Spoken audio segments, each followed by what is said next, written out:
হুম, হুম, হুম। একটা মধ্যবিত্ত পরিবারের মেয়ে। আমরা ২ বোন ২ ভাই ছিলাম। আমার বাবা ব্যবসা করতেন, মা হাউসওয়াইফ ছিলেন। আমাদের ৪ ভাই বোনকে আমার বাবা একটা কথাই বলতেন যে, "আমি তোমাদের জন্য কিছু রেখে যেতে পারব না।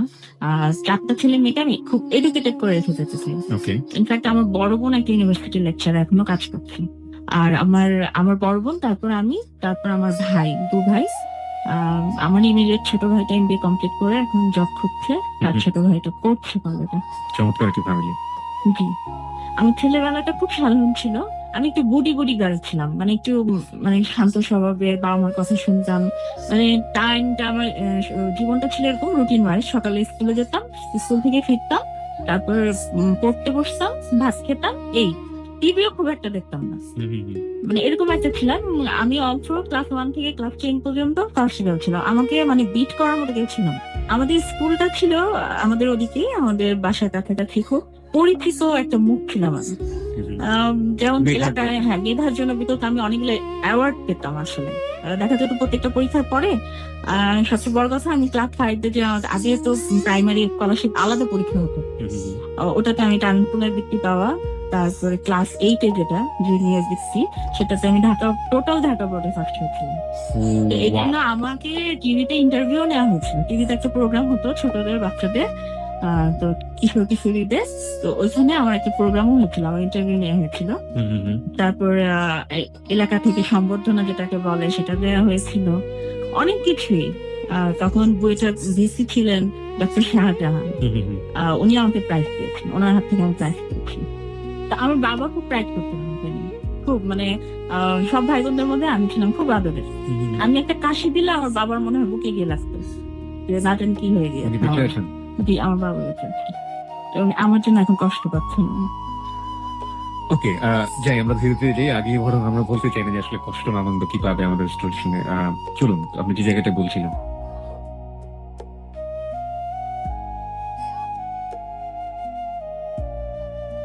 তো আমি মানে মানে ভালো একটা মেয়ে বলতে যা বোঝায়, ভালো একটা স্টুডেন্ট বলতে যা বোঝায় আমি ওরকম ছিলাম।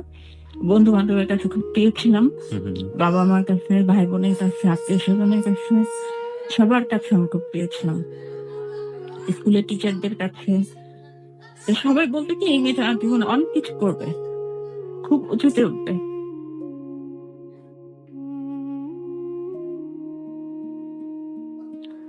আমি আমার সেই গোলটাকে সামনে রেখে আমি জীবনের পথে এগিয়ে যাচ্ছিলাম। তো ক্লাস 8 গেল, ক্লাস 9 গেল, ক্লাস 10 এ উঠলাম। এখন দেখতাম যে বান্ধবীরা মানে যেটা হয় নরমালি একটা অ্যাডোলেসেন্স পিরিয়ডে মেয়েরা ছেলেদের ব্যাপারে একটু আগ্রহী হয়, ছেলেরা মেয়েদের ব্যাপারে আগ্রহী হয়।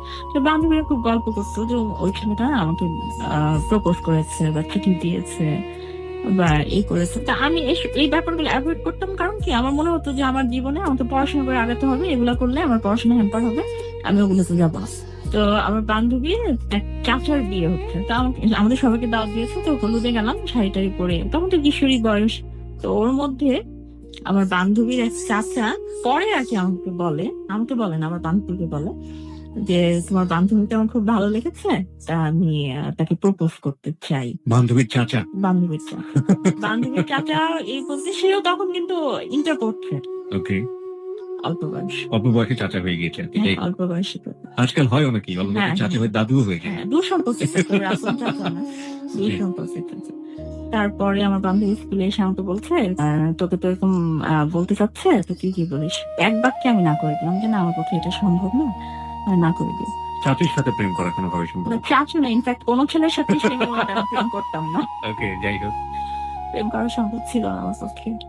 তো তারপরে দেখা গেল ও মানে ওই ছেলেটা তাই আমার বান্ধবীকে ফোন দিত, হুম, ফোন হুম, করে বলতো যে ওর নাম্বারটা দাও। তা হুম। আমি সবসময় স্কুলে এসে আমার বান্ধবী যখন আমি বলতাম যে এইসব আমাকে বলবা না প্লিজ, আমি আমার মনটাকে ডাইভার্ট করতে চাই না, আমি পড়াশোনা নিয়ে থাকতে চাই। কারণ তখন কিছুদিন পরে আমার টেস্ট পরীক্ষা, জি। ম্যাট্রিক পরীক্ষা, আমাকে পরীক্ষা দিতে হবে। একদিন ওই ছেলেটা আমাকে একটা চিঠি লিখলো, যেটা আমার বান্ধবীর হাতে দিয়েছে, আমার বান্ধবী আমাকে দিয়েছে।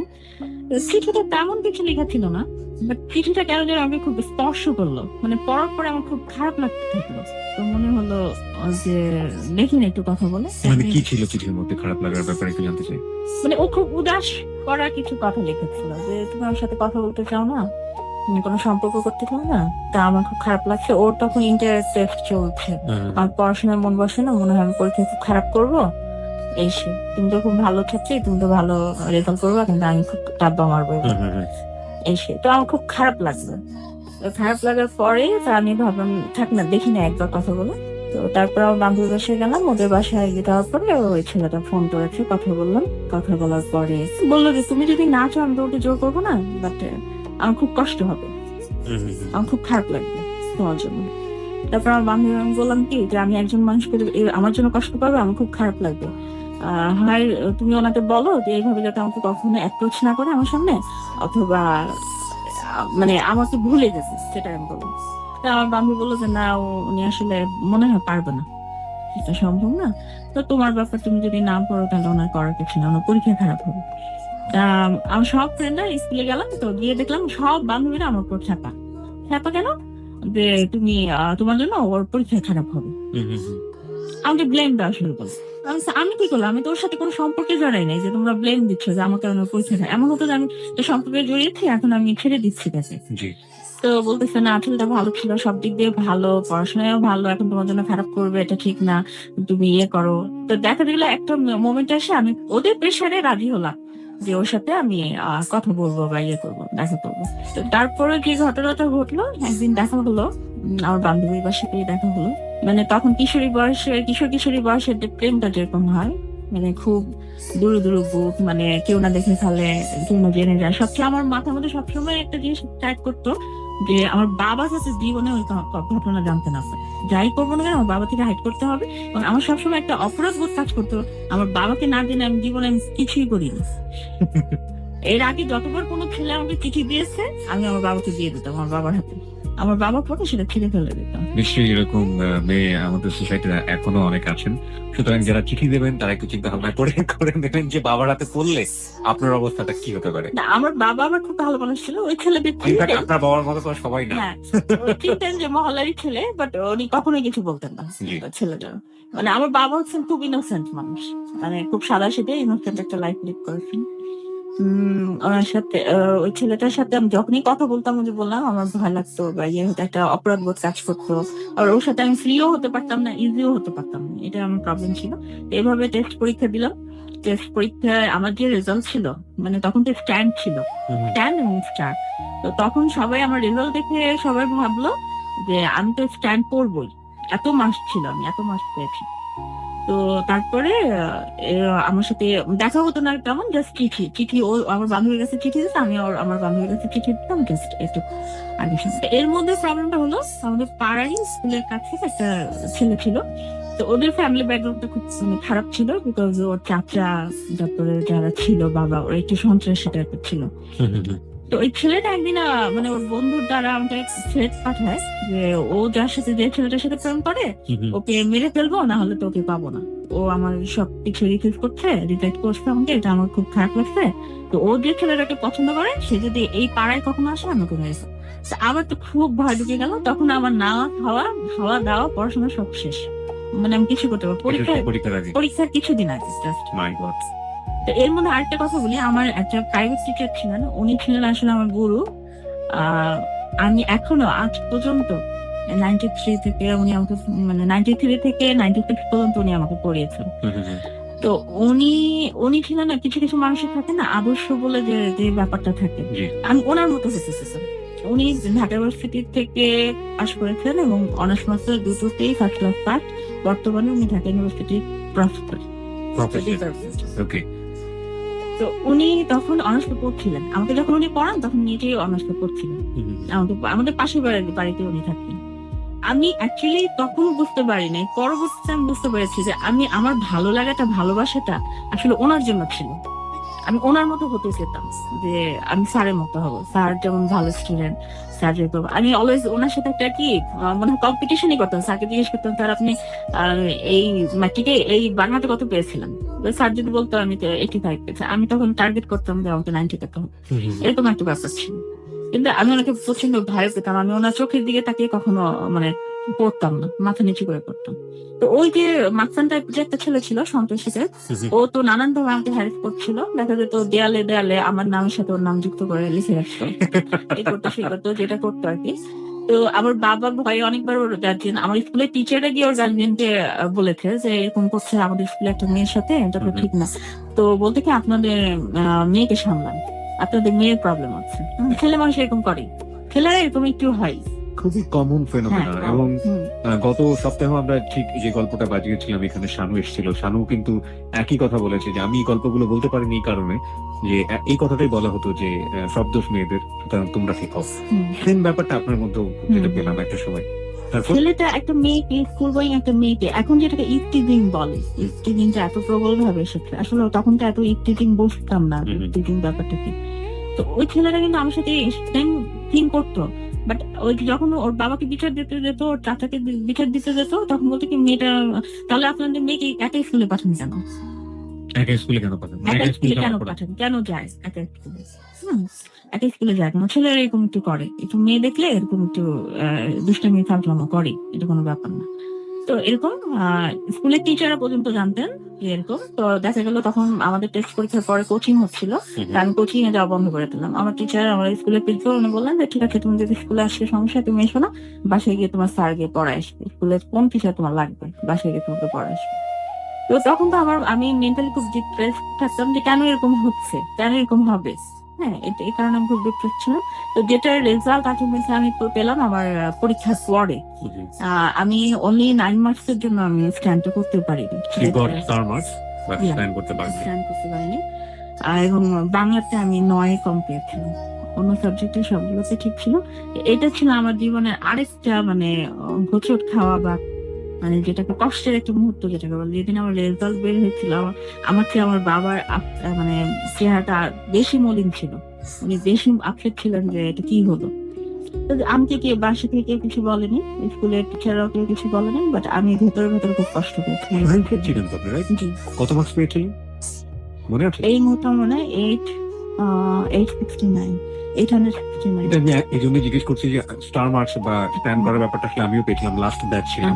এবং ওটাই বলছিলাম যে আসলে স্টার মার্কস 800 850 পার হয়ে যাওয়ার পর অনেকে স্ট্যান্ড করতে পারে না সায়েন্স থেকে, সেই জন্য জিজ্ঞেস করছিলাম আর কি। আমাদের আমার মনে হয় 9 অথবা 11 মার্কসের জন্য আমি লাস্ট স্ট্যান্ড থেকে দূরে ছিলাম। আমার ইন্টারে হয়নি, আমার 4 মার্কসের জন্য হয়নি। আচ্ছা, তারপরে যে ঘটনাটা ঘটলো তাতে কলেজে ভর্তি হওয়ার ব্যাপার, এর মধ্যে ওই যে ছেলেটার সাথে আমার মানে ইয়ে হলো, আমার বান্ধবীর চাচা, তো ওর সাথে আমার দেখা সাক্ষাৎ খুব কমে গেল। আমার নিজেকে মনে হচ্ছিল কি যে আমার মনে হয় আমার এই সম্পর্কটার কারণে বা আদার্স যে আমার লাইফে ঘটে গেল ঘটনাগুলো, এই কারণে হয়তো আমার ইয়ে হয়েছে। তা আমি আবার নতুন উদ্যমে শুরু করলাম। তো আমি হোলি ক্রসে ভর্তি হলাম। তো ওই ছেলেটার বাসা বা ছিল হোলি ক্রস কলেজের থেকে খুব একটা দূরে না। তো সপ্তাহে একদিন আসতো, জাস্ট ও আমাদের কলেজের, আমি গেটের এই মাথায় থাকতাম আর ও কলেজের গেটের ওই মাথায় থাকতো, ওই পারে থাকতো, জাস্ট এক ঝলক দেখে চলে যেত, আর অন্য কিছু না। তো আমি বুঝতে পারতাম এই সম্পর্কটা যে বেশি দূর আগে এগোবে না। আর আমারও ওর প্রতি যে খুব একটা ইয়ে ছিল তা না, জাস্ট ওই যে বললো না বন্ধুদের কথা রক্ষার জন্য ছেলেটা রেজাল্ট খারাপ করবে। তো আলটিমেটলি তাই হলো, ছেলেটা ইন্টার পরীক্ষা দিলে, আমার ম্যাট্রিক পরীক্ষা হলো, ওর ইন্টার পরীক্ষা হলো। তো ইন্টার পরীক্ষায় ওর সেকেন্ড ডিভিশন ছিল, সেটা অ্যাকসেপ্টেবল আর কি ওর জন্য। তো তারপরে আলটিমেটলি ওর সাথে আমার বেশি দিন সম্পর্কটা থেকে নাই। ইন্টার পরীক্ষার পরেই আসলে আমি মানে ফাইনালি ওকে বলে দেই যে আমি এটা মানে ক্যারি করতে চাচ্ছি না এই রিলেশনটা। ও অনেক মানে আমাকে ইয়ে করে, বোঝানোর চেষ্টা করে আমার বান্ধবী দিয়ে এসে, না আমি এটা ক্যারি করে নিই, বিকজ আমার মনে হতো যে এটা সম্ভব না, কারণ আমার ইয়েটা হচ্ছে স্বপ্নটা অন্যদিকে, আমি অন্যভাবে আগাতে চাই। আর হয়তো বা অনেক মনে করবেন আপনি যে আমি কিছুটা হয়তো স্বার্থপরতার কাজ করেছি কিনা, কিন্তু আমার মনে হতো ওর ফিলিংসটাও জেনুইন ছিল না আমার প্রতি। ওর যে ফিলিংসটা যে জেনুইন থাকতো আমি সেটা বুঝতে পারতাম, ছিল না। আর আর সবচেয়ে বড় কথা, আমি ওকে কোনোদিন কোনো প্রেশার দেইনি যে তুমি পড়াশোনা করো, ভালো জব পেতে হবে, ভালো ক্যারিয়ার করতে হবে, এটা কখনো। আমি ওকে ওর মতো ছেড়ে দিয়েছিলাম। ও দেখা গিয়েছে দিন দিন মানে খারাপ করেছে। তো তারপরে কলেজ পাশ করলাম, স্ট্যান্ড করতে পারিনি, স্টার পেলাম। তা আমি মেডিকেলেও পরীক্ষা দিলাম না, বুয়েটেও পরীক্ষা দিলাম না। আমার একটা ইচ্ছা, ওটা আমার স্যার যে ইউনিভার্সিটির প্রফেসর হয়ে গেছে, মানে তখন তো লেকচারার ছিল, পরে পিএইচডি করতে গিয়ে, যেখানে মনোবশীতে উনি পিএইচডি করতে গেছি, মনোবশী স্কলারশিপ নিয়ে। তো আমার মনে হচ্ছিল যে আমার স্যার তো ইউনিভার্সিটি থেকে ফার্স্ট ক্লাস ফার্স্ট, আমাকে ওরকম ইউনিভার্সিটির কোনো সাবজেক্টে ভর্তি হতে হবে আমাকে। তো ইউনিভার্সিটিতে ভর্তি পরীক্ষা দিলাম। আমি প্রথম 100 এর যে 1 থেকে 100 এর মধ্যে আমি ছিলাম, তো আমি যে কোনো সাবজেক্ট নিতে পারতাম। আমার ইন্টারভিউ বোর্ডে আমার স্যার আমাকে জিজ্ঞেস করলেন যে তুমি কি চাও, কোন সাবজেক্টটা চাও। তখন কম্পিউটার সায়েন্স ছিল 1 নম্বর, তারপরে ছিল ফার্মেসি, তারপরে ছিল আর কি তো আপনি আপনার সাবজেক্টের নাম বললে আমার মনে হয় না কোনো সমস্যা হবে, তারপর আপনি যদি হাইড করতে চান নো প্রবলেম। ওকে। তারপরে আমি চুজ করলাম, আমার সাবজেক্টটা চুজ করলাম। মানে আমি যে সাবজেক্টটা নিলাম এটা হচ্ছে আমরা যখন পড়তাম খুব নিউলি একটা মানে একটা নতুন একটা সাবজেক্ট ছিল তখন ইউনিভার্সিটিতে, খুব পপুলার ছিল এবং সবাই বলতো এই সাবজেক্টে পড়লে চাকরির অভাব হয় না, ক্যারিয়ার বিল্ড আপে কোনো প্রবলেম না, সবার যাদের টার্গেট বাইরে যাওয়া তাদের জন্য এটা একটা ফার্স্ট প্রায়োরিটি ছিল এই সাবজেক্টটা। ওই যে প্রতিজ্ঞা করেছিলাম যে আর কোনো ছেলের সাথে কোনো সম্পর্কে জড়াবো না, সেটা আমার বিয়ের আগ পর্যন্ত, আমার জীবনে আমার হাজবেন্ড আসার আজ পর্যন্ত আমি সেই ওয়ার্ডটা আমি নিজের কাছে নিজের প্রতিজ্ঞাটা আমি ভঙ্গ করিনি কখনো। তারপরে ইউনিভার্সিটি লাইফে না, আমার ইউনিভার্সিটিতে লাইফে আমি বলতে পারবো না যে আমি কারোর প্রতি আমার আসলে আমার উইকনেসই গ্রো করেনি তার প্রতি। তো এর মধ্যে একটা ছিল বইতে তো আমার ফ্রেন্ড আমাদের সাথেই, আমাদের ব্যাচমেট, তো ও আমাকে নক করলো সরাসরি বিয়ের জন্য, যে তোমাকে আমি 1 সপ্তাহ, ও আমাকে একদিন ফোন করলো, ফোন করে বলতেছে যে আমি তোমাকে 1 সপ্তাহ সময় দিলাম, 1 সপ্তাহ আমি রোজ তোমাকে ফোন করবো, মনে করাই দিব যে আমি তোমাকে প্রপোজ করছি, তুমি 1 সপ্তাহ পরে আমাকে রেজাল্ট দিবা। ওই যে আমার একটা ভয় কাজ করছে না যে আমি প্রেম করবো না, প্রেম আমাকে আমার জীবন কিছুই দেয়নি, বরঞ্চ আমি মনে হয় আরো ভালো রেজাল্ট করতে পারতাম সেই সম্পর্ক গুলো ইয়ে না করলে, মানে মাথা থেকে ঝেড়ে ফেলে দিতে পারি। তা আমি আর প্রেমের মধ্যে আগাইনি, আমি যাইনি। আমার একটা টার্গেট ছিল আমি অনার্স মাস্টার্স করবো, তারপর স্কলারশিপ নিবো, বাইরে যাবো, পিএইচডি করবো, এটা আমার লক্ষ্য। আমার বিয়েটা পরে ব্যাপার পরে এটা করবো। তো যাই হোক, অনার্স পাস করলাম, রেজাল্ট যেটা হলো বলবো না আনএক্সপেক্টেড, আরো ভালো করতে পারতাম। আমি প্রথম দিকেই ছিলাম, মানে মেধা তালিকার প্রথম দিকেই ছিলাম। যেরকম থাকে ইউনিভার্সিটির লেকচারার হওয়া যায়, ইউনিভার্সিটিতে জয়েন করা যায় ডিপার্টমেন্টে, সেরকম একটা রেজাল্ট আমার ছিল। আমরা যে টার্মে ছিলাম সেই টার্ম থেকে শুরু করলো যে 4 বছরের অনার্স কোর্স, টার্মিনাল ডিগ্রি, এটা করে যে কেউ মানে মাস্টার্স না করলেও চলবে, এটা প্রফেশনাল ডিগ্রি দিয়ে দিল আমাদের।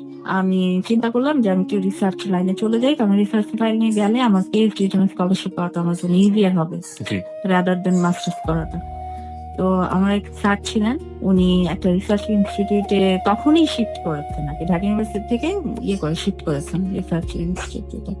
তো ওনাকে আমি গিয়ে বললাম, তো উনি খুব মানে মানে আনন্দের সহিত আমাকে বললেন যে তুমি আমার সাথে কাজ করো, পিএইচডি মানে আপাতত কাজ করতে থাকো, কয়েকটা পেপার হলে, তখন আবার নিয়ম ছিল যে অনার্স এর পরে যদি কেউ পিএইচডি তে হতো কয়েকটা পেপার লাগতো, আচ্ছা পেপার, হ্যাঁ আর্টিকেল লাগতো, আর্টিকেল দিলে তারপরে মাস্টার্সটা না করলে হতো, তুমি আর্টিকেলে কাজ করতে থাকো, এটাতে তোমার হতো।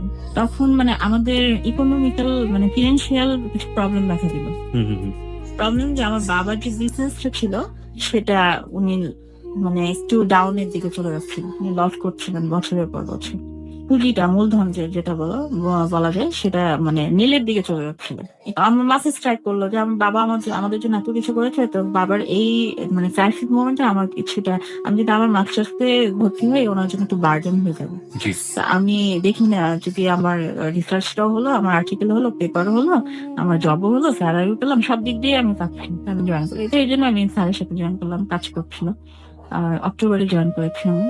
তো এদিক দিয়ে যে মানে আমার বাবাও তো ছিলেন না যে বিয়ে দিতে হবে মেয়েকে, আমাকে পুরো স্বাধীনতা দিয়েছিলেন, তুমি যদি বাইরে যেতে চাও বাইরে গিয়ে পিএইচডি করো, বিয়ে করবা না করবা, তোমার লাইফ কেউ আসলে আমাকে বলবো, আমি সেভাবে ইয়ে করবো, ওর কোনো ইয়ে ছিল না যে বিয়ে করতে হবে।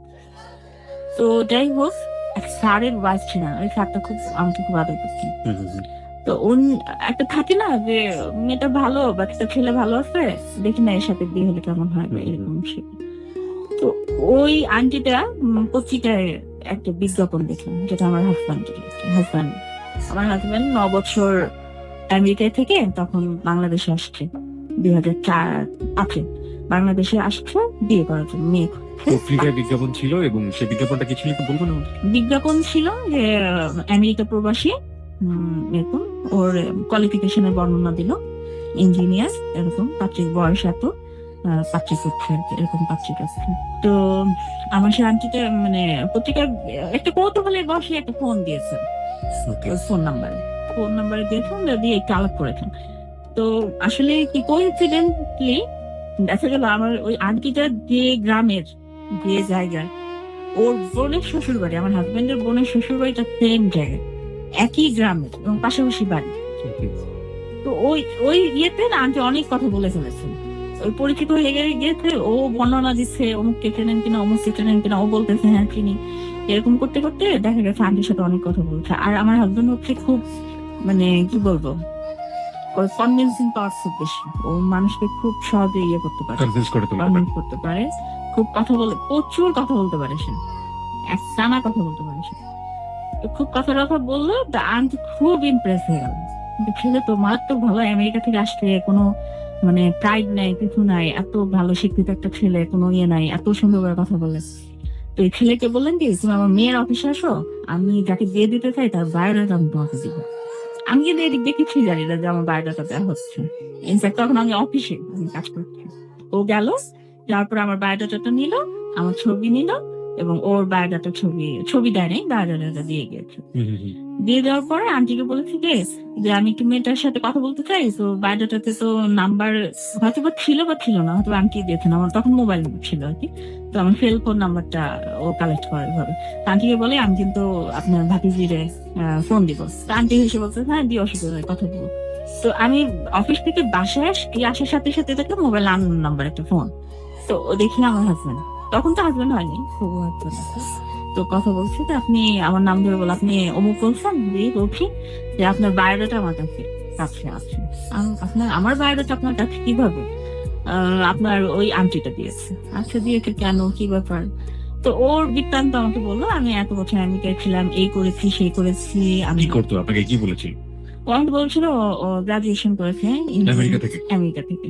ও দীর্ঘ 9 বছর ধরে আমেরিকায় আছে, ওখানে গ্রাজুয়েশন কমপ্লিট করেছে এবং এখন একটা ভালো একটা ফার্মাসিউটিক্যালে জব করছে। Okay. ও গ্রিন কার্ড তখনো পায়নি অবশ্য। না গ্রিন কার্ড পেয়েছে। গ্রিন কার্ড পেয়ে গিয়েছে। গ্রিন কার্ড পেয়েই ও বাংলাদেশে এসছে, কারণ গ্রিন কার্ড পাওয়ার আগে যদি ও আসতো তাহলে কিন্তু ব্যাক করা যায় না। Okay. গ্রিন কার্ড পাওয়ার পরে ও বাংলাদেশে এসছে। আসার পরে 9 বছর ওয়েট করেছে ও গ্রিন কার্ড পাওয়ার জন্য। তা ওর তো এই 9 বছর 8 বছরের লাইফ আমার কাছে টোটালি আননোন, আমি তো কিছুই জানি না ও কি করে স্বাভাবিক। আমেরিকায়। ও যা বলেছে সেটাই আমি শুনে বাস আমি ফোন রাখলাম, তো ভাবতে লাগলাম। তো আন্টি এর মধ্যে আমাকে ফোন দিল, ফোন দিয়ে বললো ও কি ফোন দিয়েছিল? হ্যাঁ দিয়েছিল, কেমন লাগলো? কথা তো খুব ভালো বলে, তো দেখা যাক, আমি অতটা ইয়ে না।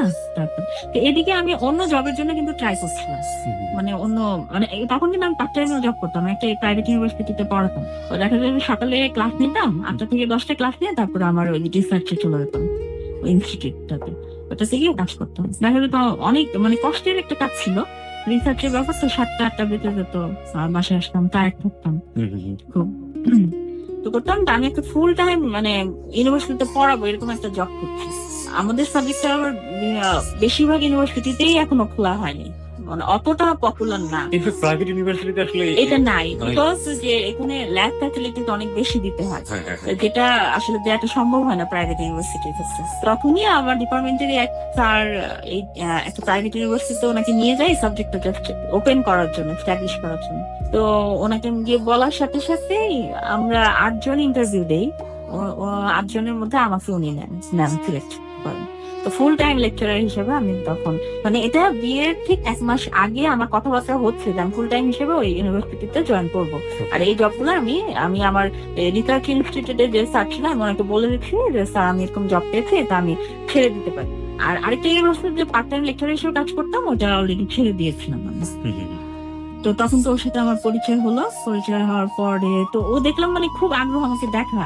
তার মানে আপনি তো আমাকে আপনার বায়োডাটার সাথে ছবি দেখেছিল, আপনি তো ছবি দেখেছেন, এরপরে আপনি তো না বলতেছে যে আপনাকে আমি মানে দেখতে চাই। তো আপনি তো অফিসে আছেন তখন অলরেডি, তখনও কিন্তু আমি রিসার্চ ইনস্টিটিউটে অর্গানাইজেশনে কাজ করছি। তো বলছে যে আপনার অফিসে আমি চলে আসি, আপনার অফিসে আপনি কালকে আগামীকাল সকালে তো আপনি যাচ্ছেন, তো আমি সকাল চলে। আমি তো তখন বলছি যে না, আমি যদি আপনার সাথে দেখা করি তাহলে আমার ফ্যামিলি মেম্বারদের সাথে নিয়ে আমি দেখা করবো। আপনার ফ্যামিলি মেম্বার আসবে, আমার ফ্যামিলি মেম্বার যাবে, তারপর 2 ফ্যামিলির সাথে কথাবার্তা হয়, তারপর যদি কিছু হয় তাহলে দেখা করবো। তো আমার একটাই ইয়ে ছিল একটা ইন্টেনশন ছিল যে যদি কোনো বাইরের ছেলে মানে আমার লাইফে আসে, মানে প্রবাসী কেউ, তাহলে আমার জন্য একটা ইয়ে হবে কি যে আমি ওই যে স্বপ্নটা ছিল আমার বাইরে গিয়ে পিএইচডি করার, এটা একটু ফুলফিল হবে। সুতরাং একটা সফট কর্নার আপনার হ্যাঁ, একটা সফট কর্নার ছিল, একটা সফট কর্নার ছিল। তো 11টার সময় আমাকে আবার ফোন দিল, তো আমি একটু ডিস্টার্ব ফিল হলাম। তো আমি তাকে বললাম যে আপনি ফোন দিলেন কেন? তো বলতেছে যে আপনার সাথে আমি দেখা করতে চাই, তা আমি চলে আসবো আপনার অফিসে। আমি বলতে, না, এটা করবেন না কখনো, কারণ আমি খুব ভালো মেয়ে হিসেবে সবাই জানে আমাকে কখনো কেউ দেখা করতে আমার সাথে আসে না। ইভেন আমার কোনো বয়ফ্রেন্ড নেই যে আমাকে দেখা করতে আসে, আপনি আসবেন না। তখন বলতেছে যে না, তোমার সাথে তো আমার প্রথমে তুমি বলা শুরু করলাম। প্রথমে কনফিডেন্টলি, হ্যাঁ, তুমি একদম ওভার কনফিডেন্ট যে সে মানে আমাকে বলতেছে, আমি বললাম যে আপনার ছবি তো আমি দেখি না, আপনাকে আমার পছন্দ না হতে পারে। সে বলতেছে যে আমাকে তোমার পছন্দ হবেই, no doubt, okay. No doubt. কখনো কখনো এই কনফিডেন্টটা মেয়েদের মনে স্পেশালি হয়তো আলাদা কোনো জায়গা তৈরি করে নেয় হয়তো। ওকে, তারপরে কি হলো 11টার পর? This track was downloaded from FusionBD.com. তারপরে 11টার সময় সে আমাকে ফোন দিয়ে বললো যে আমি কিন্তু চলে আসবো। আমি তখন বললাম যে না, এটা আমি তো দেখা করবো না। তো লাঞ্চ ব্রেক একটার সময় হয়, একটার সময় আমার মোবাইলে সে ফোন করে বললো কি তুমি তো নিচে নামবা, আমি নিচে দাঁড়িয়ে আছি। তো আমি বললাম কি যে তখন আমি ভাবলাম কি যে দেখি, যেহেতু বিয়ে করতেই হবে বা করবো, কাউকে না তো কাউকে করবো, দেখি। তো আমি নিচে নামলাম, নামলাম। তো সে আমাকে বললো কি যে চলো কোথাও, তুমি তো লাঞ্চ করো নাই। কিনতে পারলেন কি হবে তাকে দেখেন? কিনতে পারলাম বিকজ ওর অ্যাটিটিউডটাই এরকম ছিল, ওর অ্যাটিটিউডটাই এরকম ছিল। আর লাঞ্চ টাইমে তো মোটামুটি ফাঁকা ছিল, মানে ইয়েটা লবিটা ফাঁকা ছিল। তো ওকে আমি বুঝতে পারছি, ফোনটা ছিল ইয়েতে, কথা বলার ভঙ্গিতে আমি বুঝতে পারছি। এবং ও আমাকে চিনতে পেরেছে, আমি যে সিঁড়িতে নামছিলাম তখনই ও বুঝতে পেরেছে যে এটা আমি। তো যাই হোক, প্রথম দেখাতে ও যে কনফিডেন্টটা ছিল যে আপনি তাকে পছন্দ করবেনই, মানে ওই প্রথম দেখাতে ওই মুহূর্তে ওই মোমেন্টের অনুভূতিটা একটা ছিল যে হি ওয়াজ গুড লুকিং গাই। আমার একদমই ভালো লাগে না ওকে দেখে। একটা আমেরিকা প্রবাসী একটা ছেলে, যে একটা ইঞ্জিনিয়ার, আমি তো মনে করি অনেক মানে পস একটা, মানে খুব ভালো। তো আমার এখনো মনে আছে, ও তখন কিন্তু কেস পড়া হতো না, এখন কিন্তু সহজে মানে ইয়েতে জগিং টগিং ছাড়া ছেলেরা সহজে কেস পড়ে না। ও একটা সাদা হোয়াইট একদম কেস পরে আসছে, আর সাদা একটা টি শার্ট, একটা জিন্সের প্যান্ট। এবং যেটা আমি সবচেয়ে অপছন্দ করি ছেলেদের, মানে এটা আমি সব ছেলেদেরকে ইয়ে করে বলছি না, কার করে স্পেসিফিক কিছু পছন্দ থাকতে পারে, আমার একটু মানে গোফটাও পছন্দ ছিল। আমার মনে হচ্ছে কি আমি যে ছেলেকে বিয়ে করবো তার যাতে গোফটা না থাকে। ওকে ওকে, না আমি আসলে কয়েকদিন যাবত সেটা করিনি, হোয়াট এভার ইট ইজ। আমি বউ ভাবছে, তারা কিছু মনে করবেন না প্লিজ। ওকে, পার্সোনাল চয়েস থাকে। তো আমি দেখলাম যে প্রথম ওকে দেখে যে দৃষ্টিটা আমার ইয়ে হলো, আমার মাথায় ইয়ে হলো যে তার গোফ আছে। ও করলো কি, আমাকে বললো কি দেখিনি, মানে এমন পরিচিত ভঙ্গিতে কথা বললো, মনে হয় আমার সাথে ওর অনেক দিনের ফ্রেন্ড। এসে আমাকে বললো তুমি তো লাঞ্চ করো না, এই মুখটা শুকিয়ে গেছে, তাহলে চলো কোনো রেস্টুরেন্টে বসে একটু খেয়ে নিই, তারপরে কথা বলবো। আগে চলো তো, চলো চলো। তারপরে এই গেট থেকে বের হলাম, একটা ইয়েলো ট্যাক্সি ক্যাব দাঁড়িয়ে ছিল তখন। তো ইয়েলো ট্যাক্সি ক্যাব তখন বলতেছে কি চলো উঠো। আমি কোথায় যাবো? তো আমার ওই অর্গানাইজেশন থেকে, অফিস থেকে গুলশানটা মোটামুটি কাছে। তো বলতেছি চলো গুলশানে কোনো রেস্টুরেন্টে যাই, গিয়ে খেয়ে তারপর ওইখানে বসে কথা বলবো। তোমার কি কি মানে ও এরকম বলতেছে, তোমার আমার ব্যাপারে কি কি জানা আছে তুমি জেনে নিয়ে। একটা ব্যাপার তখনই আমি লক্ষ্য করলাম যে ও খুব মানে ভোজন রসিক যেটাকে বলে। দেখা যাচ্ছে প্রথম একটা মেয়ের সাথে ডেটে গিয়েছে, তো আমার প্রতি ইয়েছে দেখা যাচ্ছে কি খাবার, কি মেনু, ওগুলা কোন খাবারটা মতো খাবার ব্যাপারে কথা বলতে। এবং তখন ফার্স্ট কোয়েশ্চেনটা করলো কি যে তুমি কি ভালো কুক, তুমি কি ভালো রাখতে পারো। আসলে সত্যি কথা বলতে কিন্তু আমি মানে ওই লাইফ পর্যন্ত, ওই সময়টা পর্যন্ত আমি কখনোই কিচেনে ঢুকিনি। রান্না বলতে কি জিনিস সেটা আমি মনে হয় আলুর ভর্তাটা করতে পারবো, ভাত রাখতে পারি নাই, কারণ ভাতটা হয় নরম হয়ে যেত, নাহলে শক্ত থাকতো। আর আমি ট্রাইও করিনি কোনোদিন আসলে ভাবে, শুধু নুডলস রাঁধতে পারতাম তখন। তাই আমি বললাম কি যে না আমি ভালো কুক না, আসলে আমি রাখতে পারি না। তো বললাম এটা কোনো ব্যাপার না। তা আমাকে বললো কি তোমার অফিস ছুটি কয়টায়? আমি বললাম 5টায়। তখন বলছি কি আমি তোমাকে নিতে আসবো, তোমার বাসায় ড্রপ করে দিব। ড্রপ করে দিবেন কেন? আমি একা যাই না অফিস থেকে? বলে কি যে না আমার তোমার সাথে অনেক কথা আছে, তোমার সাথে কথা আছে, তো এটা যেতে যেতে বলবো। ওকে, এই কথাটা কোন কথা এবং এই কথা আসলে কি ছিল সেটা আমরা জানবো, তবে মাত্র 2 মিনিটের সংবাদের বিরতি আছে। সংবাদের বিরতির পরপরই আপনারা নিশ্চয়ই জানেন যে রাত 12টার সংবাদ এখন মাত্র 2 মিনিট। আমরা আজকে লুনার গল্প শুনছি। লুনা তার জীবনে কি কি করেছে, তার জীবনের সবচাইতে অনুভূতিময় যে জায়গাটা, সেটা আমাদের সাথে আজকে ভাগাভাগি করছে। লুনার আজকে একটা বিশেষ বৈশিষ্ট্য আছে এখানে, যেটা হচ্ছে খুবই পড়াশোনায় অত্যন্ত মেধাবী একজন ভালো স্টুডেন্ট ছিল, এবং স্টুডেন্ট ছিল বলা ঠিক যাবে না, কারণটা হচ্ছে স্টুডেন্ট আমি বলবো, এবং একই সাথে সে যে জবগুলো করেছে সেগুলো খুব ভালো এবং খুব মেরিটোরিয়াস স্টুডেন্ট না হলে এটা করা যায় না। সে বলা যেতে পারে যে একটা প্রাইভেট ইউনিভার্সিটি সে লেকচারার ছিল, একটা না প্রায় দুটো, এবং যে সে যে প্রতিষ্ঠানে গবেষণা করেছে সেই প্রতিষ্ঠানটা খুবই পৃথিবী বিখ্যাত প্রতিষ্ঠান, এবং একই সাথে সে যে বিশ্ববিদ্যালয়ে পড়াশোনা করেছে, বাংলাদেশের শ্রেষ্ঠ বিশ্ববিদ্যালয়, খুবই ভালো মেধাবী ছাত্রী। এরকম একজন মানুষের জীবনের গল্প আমরা কান পেতে শুনবো রাত 2টো পর্যন্ত। আশা করছি আমাদের সাথেই থাকবেন। সংবাদের বিরতি নিচ্ছে যাব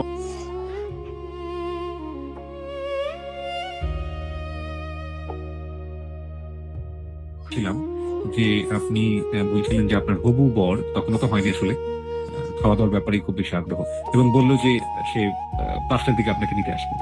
বললো তো ঠিক 5টার কিছু আগে সে ফোন করলো, ফোন করে বললো যে আমি আসছি, রেডি হচ্ছি, আসছি। আমাকে কিছু বলার সুযোগ না দিয়ে ফোনটা রেখে দিল। আমি বের হয়েছে অফিস থেকে, মুষলধারে বৃষ্টি শুরু হলো। এমন বৃষ্টি যে কি বলবো, চারপাশে কিছু দেখা যায় না, এত বৃষ্টি। তো একটা রিক্সা নিল, রিক্সা নিয়ে বললো উঠো। আমি রিক্সা নিয়ে কোথায় যাব, মানে ওইখান থেকে আমার বাসার ডিস্টেন্স আমার অনেক, মানে রিক্সা করে যাওয়ার মতো না। তো বললো কি ইউনিভার্সিটিতে একটু যাবো, টিএসসিতে বসবো, বসে তোমার সাথে কথা বলবো, কথা হচ্ছে। তো সেই সন্ধ্যাটার কথা আমার এখনো মনে আছে, যেহেতু মানে বৃষ্টি অন্ধকার হয়ে গিয়েছে প্রায়, চারপাশটা মোটামুটি অন্ধকার, প্রচন্ড বৃষ্টি। তো একটু ভিজেই আসলে রিক্সা উঠলাম দুজনে, রিক্সা করে। কেন জানি না সেই মোমেন্ট আমার খুব ভালো লাগছিল আসলে।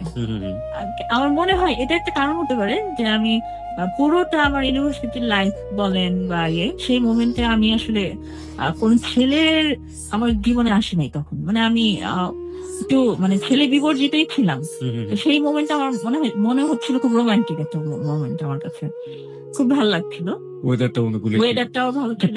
তো ও দেখা যাচ্ছে কি ওই বকবক করছে, আমি এটা কি করেছে, এটা করেছে, অমুক প্রসেস, আর খুব স্মার্ট আর ক্লেভার ছিল। তো মানে ওর লুক দেখে কেউ বলবে না ও খুব স্মার্ট, বাট কথা শুনলে যখন টোন শুনবে তখন মনে হবে যে ইজ এ স্মার্ট গাই।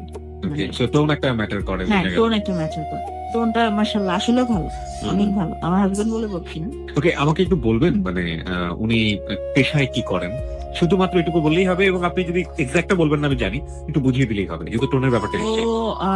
একটা মিডিয়াতে আছে। ওখানে কি টোনের ব্যাপার জড়িত? হ্যাঁ, টোনের ব্যাপার জড়িত, তার মানে- গলার কারুকার্যেই কাজ করে। তার মানে রেডিও ব্যাপারটা অবশ্যই রেডিও, এছাড়া তো আর কিছু না। ওকে, আমার মনে হয় যে যেহেতু উনি ডিটেল বলছেন না, আমি একটু পরিষ্কার করে নিতে চাই আমাদের শ্রোতাদের কাছে। আমার মতো করে আমি যতটুকু বুঝেছি, একটু কারচুপি করেই ব্যাপারটা প্রকাশ করতে হবে, কারণ কারচুপি করা যথেষ্ট যুক্তিযুক্ত। এই গল্পটা শেষ পর্যন্ত শুনলে আসলে বুঝতে পারবেন যে কারচুপি করার প্রয়োজন ছিল, এবং লুনা আসলে যে জায়গাটা থেকে সাহস করে এখানে এসে গল্পগুলো বলছে, এইরকম সাহস লাখে একজন মানুষের আছে কিনা যথেষ্ট সন্দেহ আছে। সুতরাং কারচুপি এখানে প্রয়োজনীয়। তার হাজবেন্ড আসলে কোন একটি মিডিয়াতে কাজ করেন, অবশ্যই অফকোর্স মিডিয়া, কারণ মিডিয়া বলতে পেপার, পত্রিকা, টেলিভিশন, রেডিও বোঝানো হয়। তিনি আসলে একটা রেডিওতে কাজ করেন, এবং সেটা আমরা আর বিস্তারিত নাই বা বললাম, সেখানে কণ্ঠের কারুকার্য জড়িত। ওকে, তারপর? তো আমার খুব ভালো লাগছিল সময়টা। তো গিয়ে আমরা বসলাম টিএসসিতে, টিএসসিতে ওই যে সিঁড়িটা আছে না, আমি সিঁড়িটাতে গিয়ে বসলাম। তো আমাকে তখন মাগরিবের আজান দিচ্ছে, ও আমাকে হঠাৎ করে বললো কি তুমি একটু বসবা, আমি নামাজটা পড়ে আসি। যখন এই কথাটা বললো না, আমার মনে হলো কি মানে এই কথা দিয়ে মনে হয় আমাকে ইমপ্রেস করে ফেললো। আমার একটা ধারণা ছিল কি যে আমেরিকা থেকে এসছে এত বছর, মানে ও তো অন্যরকম হবে, একটু উল্টাপাল্টা টাইপের হলেও মানে আমি অবাক হতাম। তো যখন বললো না একটু তুমি একটু বসবা, খুব মানে নরম সুরে বললো তুমি একটু বসবা, তোমাকে বসতে কষ্ট হবে, আমি একটু নামাজটা পড়ে এসে দৌড় দিয়ে। তো নামাজ পড়তে চলে গেল। তো সেই মোমেন্টে আমি বসে বসে ভাবছিলাম যে ছেলে এতদিন এত বছর আমেরিকায় ছিল, তার মধ্যে এই অ্যাটিটিউডটা, এই ধর্ম ভীরুতা, মানে ও তো পরে গিয়ে কাজে নামাজটা পড়তে পারতো না, সেহেতু পড়লো না, যেহেতু মানে নামাজটা আদায় করলো আর একটু আসতো, তখন মানে আমি অনেকটা ইমপ্রেস হয়ে গিয়েছি So I got a good guy. যে সে ভালো মানুষ। আচ্ছা, আর রিক্সায় বসে তো যে কথাগুলো বলছিল সেগুলো সব পজিটিভ। আমি এটা করেছি, আমি এটা করেছি, আমি আমেরিকাতে থাকি, জীবনে আমি কখনো কোনো বারে যাইনি, কোনো নাইট ক্লাবে যাইনি।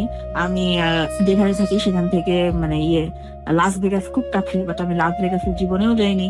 এই টাইপের কথাগুলো বলছি যে আমি খুব কনজারভেটিভ ফ্যামিলির একটা ছেলে। আমার বাবা ওর বাবা আসলে একটা সরকারি জব করতেন, আমার শ্বশুর। সরকারি জব করতেন। তো আমরা খুব ধার্মিক, মানে ধর্মবিরোধ ফ্যামিলির ছেলে আমরা।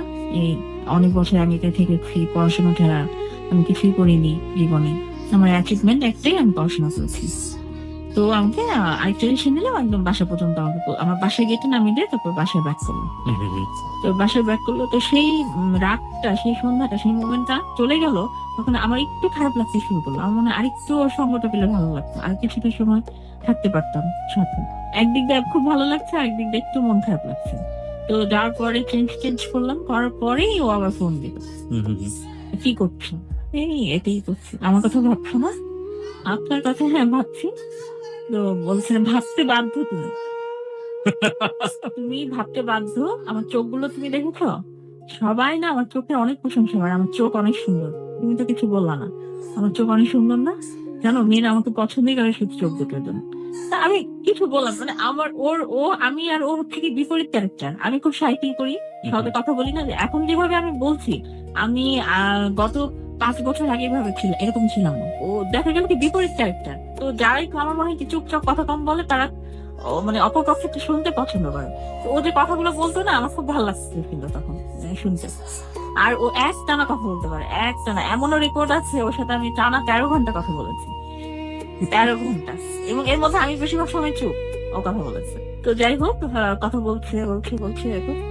শুনছি সব গল্প, ইউনিভার্সিটির অমুক প্রফেসর, অমুক ইউনিভার্সিটির আমেরিকান, অমুক ইউনিভার্সিটির অমুক টিচার আমাকে একটা রেকমেন্ডেশন লেটার দিয়েছিল, ওই লেটারটা আমি তাকে নিয়ে আসবো তোমাকে দেখাতে। এই করতে পারতাম আমি একটা ফার্মাসিউটিক্যালে আছি। তারপর আমি ওর বায়োডাটাটা খুলে বাসায় দেখলাম। বায়োডাটা আসলে ইমপ্রেসিভ, মানে যে কেউ দেখলে ইমপ্রেস হবে বায়োডাটাটা দেখে। তবে একটা কথা আমাকে বলেছিল যে আমার কিন্তু পয়সা নেই। তখন আমি বলেছিলাম যে আমি কিন্তু কোনো ছেলেকে পয়সা দেখে বিয়ে করবো না, আমি জাস্ট তার কোয়ালিফিকেশনটা দেখবো, আর তার মনটা দেখবো, যে তার মনটা কেমন, তার ক্যারেক্টারটা কেমন। এই কথাটা আমি তাকে বলেছিলাম। আর আমি বলেছিলাম যে দেখেন, আমার বাবা মা খুব মানে সহজ টাইপের, তো আমার উপরই ডিসিশন হবে, আমি তাকে বিয়ে করবো। তখন বললো কি, তাহলে তাই তো মানে খুব ভালো হয়, তোমার বাবা আমার ডিসিশন যখন তোমার উপর চাপাই দিবে না, তখন খুব ভালো হয় তোমার ডিসিশনে, তাহলে তো তোমাকে ইমপ্রেস করলে তোমার সাথে আমার বিয়েটা হয়ে যাবে। তো এরকম গেল। তারপরের দিনও এরকম, মানে দেখা যায় 1 মাসের ভিতরে আমার মাসের 28-29 তারিখের সাথে দেখা হয়েছে। এই এপ্রিল মাসটা পুরোটাই দেখা গেছে সপ্তাহে 1 দিন বা 2 দিন ও আমার অফিসে আসতো, দেখা হতো, কথা হতো এরকম। তো মাঝখানে ওই যে আমার আন্টি যে বিয়েতে মানে বায়োডাটাটা দিয়েছেন, তো দেখা গেল ওনার কথা শুনলে ও একটু মানে খেতে যায়, আন্টির কথা শুনলে। আন্টির কথা শুনলে। তো আমাকে একদিন বললো কি যে শোনো, তোমাকে যদি তোমার সাথে আমার বিয়ে হয়, তাহলে এমনিতেই হবে। তোমার আন্টি যদি এর মাঝখানে আসে, তাহলে কিন্তু তোমার সাথে আমার বিয়েটা হবে না, উনি কিন্তু গন্ডগোল লাগাই দিবে বিয়েতে। আমি বলছি, কেন? ওনার দ্বারাই তো তোমার সাথে আমার পরিচয়। তখন তুমি সম্পর্কটা মোটামুটি ইজি হয়ে গিয়েছে, হয়ে গিয়েছে। মানে দেখতাম কি শুধু আন্টির কথা এড়াই চলতো। আমি বললাম যে তুমি তো আরো ওকে আন্টিটাকে বেশি আনতে চাইবা আমাদের যদি কিছু হয়, বিকজ যে তোমাদের গ্রামের বাড়ি, ওদের গ্রামের বাড়ি একদম পাশাপাশি, তোমাদেরকে চেনে খুব ভালো করে। আর তোমার বোনের শ্বশুর বাড়ির সাথে ওনাদের খুব ভালো লিঙ্ক আছে আর কি। তো বলছে না, ওরা আসলে মানুষ ভালো না, দেখবা যে বিয়েতে একটা প্রবলেম করবে, তোমার সাথে আমার বিয়েটা হতে দিবে না, ওরা খুব জেলাস। আসলে কি সেই মোমেন্টে ও আমাকে যা বলতো আমি তাই শুনতাম, আমার কাছে তাই বিশ্বাসযোগ্য মনে হতো। আমার কাছে মনেই হতো না যে ও রং কিছু বলতে পারে। মানে এমন সে তার ওর মানে আমার সঙ্গে ওর ইমেজটা তৈরি করেছিল। ও যেটা বলতো আমি মনে করতাম কি সেটাই। আর সবচেয়ে মনে হতো কি, যে ছেলে 5 ওয়াক্ত নামাজ একবেলা কাজে করে না, সে কখনো মিথ্যা বলতে পারে না, কাউকে ধোঁকা দিতে পারে না, কারোর সাথে বেইমানি করতে পারবে না। এই বিলিফটা আমার ছিল। একবার হলো কি, আমার আন্টি আমাকে মানে ফোন করে বললো কি যে তুমি কি ওর সাথে দেখা করেছো? আমি বললাম, সত্যি কথা বললাম যে জি আন্টি, দেখা করেছো, আমার অফিসে এসেছিল। তো তোমার কেমন লেগেছে? খুব একটা খারাপ লাগে নাই, আমার খুব ভালো লাগে নাই, মানে আমি হাসলাম। তো তখন আমার আন্টি বললো কি যে আচ্ছা শোনো, একটা কথা বলি, এটা তো বিয়ের ব্যাপার, তাহলে তো এটা তো মুরব্বি টুরব্বি নিয়ে, মানে গার্জিয়ান নিয়ে করলে ভালো হয়। তাহলে চলো, আমি ওকে বলি, ফোন করি, তোমার সাথে আমি থাকবো, তোমরা দুজন কথা বলবা, এবং ওকে জিজ্ঞেস করবো ওর বাবা মার ইচ্ছে কি, বা ওর বাবা মা যদি তোমাকে দেখতে চাই, ওখানে আমি ডাকাবো, ওর বাবা ওকে বলবো ওর বাবাকে নিয়ে আসতে। তো আন্টি ওরে ফোন করে বললো যে তোমার কাউকে নিয়ে আসো, আমি ওকে নিয়ে যাচ্ছি। তো একবারই মুখোমুখি কথা হয়ে যাক, যা জানা যা বোঝার তোমাদের বুঝানো। তো ও করলো কি, একটা মলে আসলো, মলে এসে ওর বোনকে নিয়ে, আর আমি গেলাম আমার আন্টিকে নিয়ে। আসার পরে আমার আন্টিটা খুব স্মার্ট, খুব ক্লেভার। তো সে ডিরেক্টলি তাকে বললো কি, আচ্ছা তুমি যে আমেরিকা এত বছর ছিলা, পড়াশোনা করেছো বলতেছো, তো এগুলো ডকুমেন্টস কোথায়?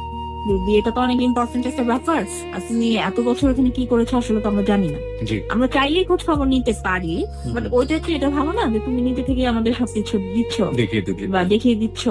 বলতেছে না যেটা কি বললেন আপনি, আমি কেন দিব না, এই না সেই না, খুব মানে ইয়ে করতেছে।